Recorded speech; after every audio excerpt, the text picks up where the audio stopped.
Iran में सेना के काफिले पर हमला हुआ है और इससे काफिले की 2 गाड़ियों को बड़ा नुकसान हुआ। ये खबर आई है दक्षिण पूर्वी इलाके के ईरान के हिस्से से। महमूदाबाद इलाका बताया जा रहा है। यहां पर सेना का एक काफिला जा रहा था जिसमें ब्लास्ट हुआ, धमाका हुआ और सेना के 2 वाहन जो हैं वो बुरी तरह से क्षतिग्रस्त हुए हैं।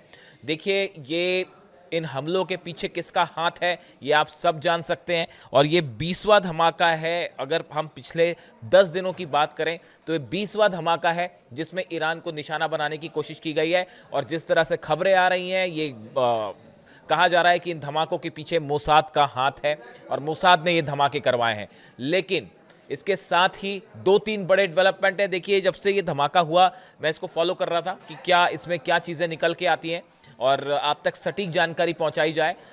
ये धमाके होने के बाद एक बड़ी बैठक हुई है ईरान में।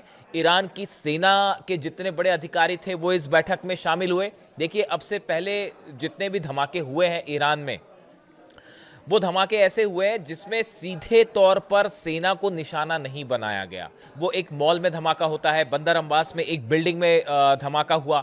इस तरह के अलग अलग ठिकानों पर धमाकों की खबरें आई। लेकिन देखिए, ये पहला मौका है अगर हम इस बार की बात करें जिसमें ईरान की सेना के काफिले को सीधा निशाना बनाया गया है, सीधा हमला किया गया।